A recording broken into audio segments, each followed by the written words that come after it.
Assalamualaikum, anda sedang menonton Sekilas Fakta 29 September 2020 bersama dengan saya Nur Syah Muhammad Amin.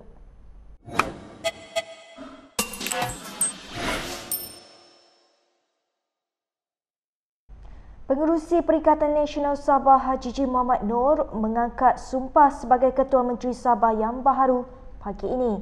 Beliau yang juga Ketua Bersatu Sabah mengangkat sumpah jawatan di hadapan Yang di-Pertua Negeri Johar Hamiduddin di Istana Negeri di Kota Kinabalu.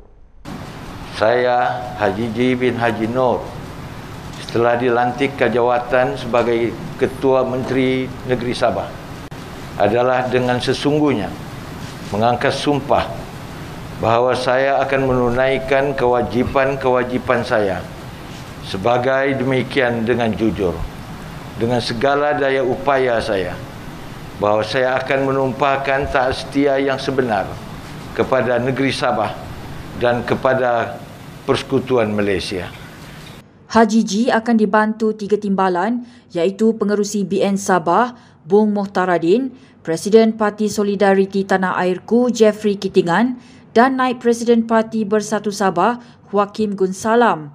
Pelantikan Haji J sebagai Ketua Menteri dibuat selepas perbincangan oleh Gabungan Rakyat Sabah yang diadakan semalam dan kemarin.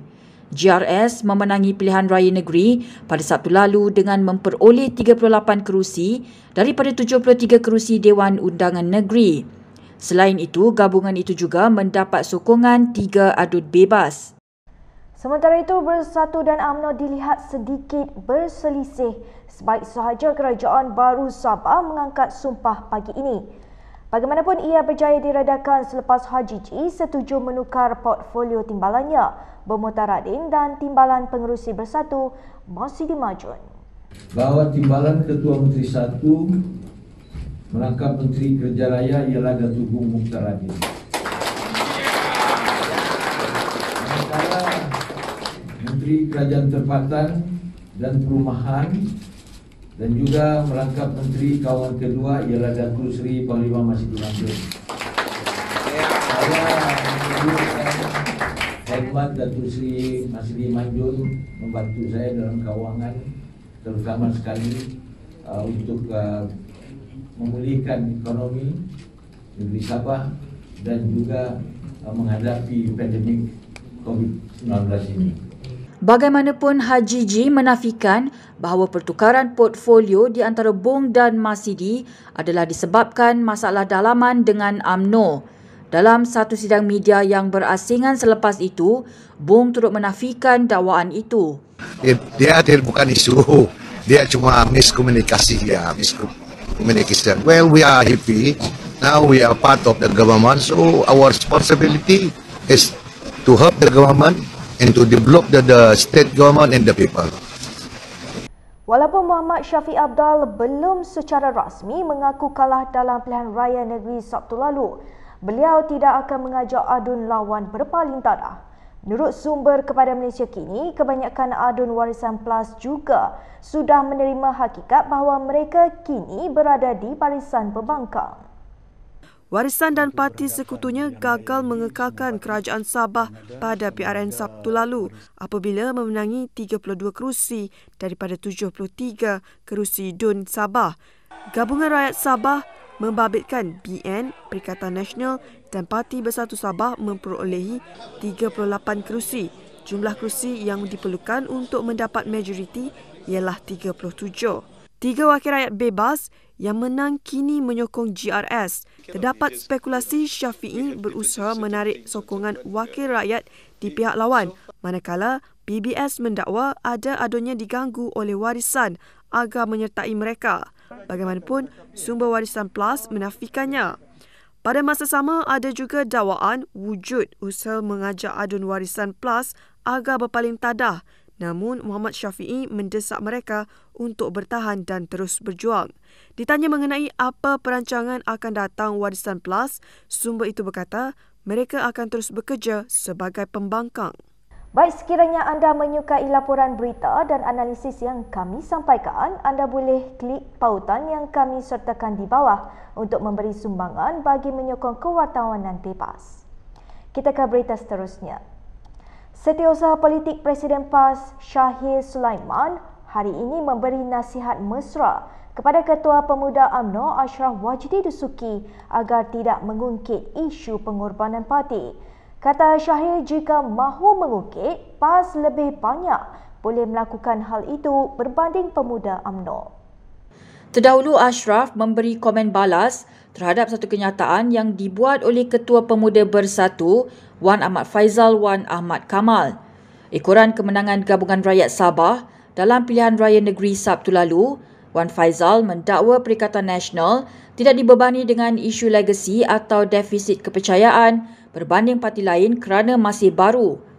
Kata Timbalan Menteri Belia dan Sukan itu, kekuatan PN terletak kepada pengerusinya, Muhyiddin Yassin, yang disifatkannya tidak angkuh dan amat meraihkan kerjasama sehingga disayangi rakyat. Walaupun tidak menyatakan secara jelas, kenyataan Wan Faizal itu secara tidak langsung memperlihatkan BN menghadapi isu keyakinan rakyat serta dibayangi skandal. Susulan itu, Ashraf berkata, UMNO sudah cukup banyak berkorban untuk bersatu ketika parti serpihan berkenaan pada hakikatnya memiliki jumlah kerusi wakil rakyat yang sedikit. Oleh itu, Ashraf mengingatkan Wan Faizal supaya tidak melampau kerana ahli UMNO juga mempunyai maruah. Sementara itu, walaupun bersetuju Wan Faizal terkilaf dalam ulasan politik semasanya, Shahir berpendapat Ashraf perlu berpandangan jauh ke hadapan dan merapatkan hubungan dalam muafakat nasional. Malaysia terus mencatatkan peningkatan kes apabila 101 lagi kes baru direkodkan setakat tengah hari ini. Daripada jumlah itu, 97 merupakan kes penularan tempatan dan 4 merupakan kes import. Daripada 97 kes penularan di dalam negara, 93 kes adalah warga negara Malaysia dan 4 kes adalah bukan warga negara. Sebanyak 17 kes mempunyai sejarah perjalanan ke Sabah pada hari ini, menjadikan jumlah kes sebanyak 63 sejak 20 September 2020.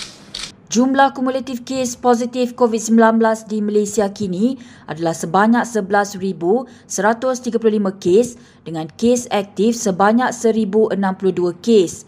Tiada pertambahan kes kematian dan jumlah kematian kekal 134 kes.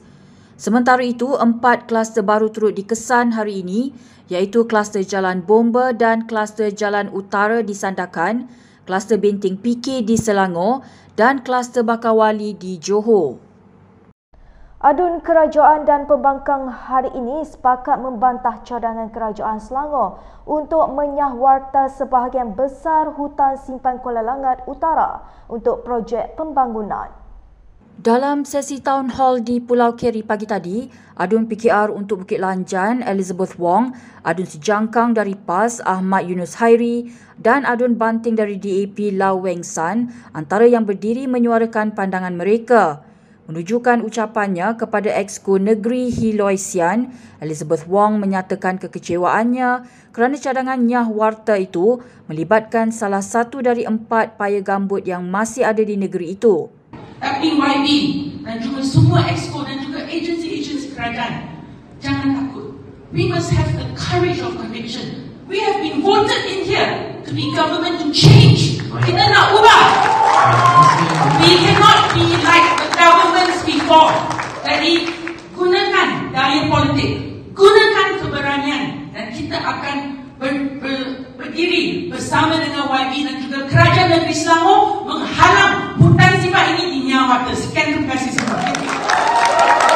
Sementara itu, Ahmad Yunus turut membantah projek tersebut dan mendesak kerajaan negeri untuk memberi tumpuan kepada pemberdayaan masyarakat orang asli yang berdekatan. Sebelum ini, Menteri Besar Selangor Amiruddin Syahri menjelaskan bahawa kerajaan ingin menggantikan hutan simpan tersebut kerana banyak pokok telah rosak dan membawa ancaman kebakaran. Baik, sekian sahaja daripada saya, Nur Syah Muhammad Amin untuk Sekilas Fakta. Untuk lebih banyak berita, anda boleh melayari kinitv.com. Anda juga boleh mengikuti kami di Instagram, Twitter, YouTube dan Facebook. Salam hormat dan jumpa lagi.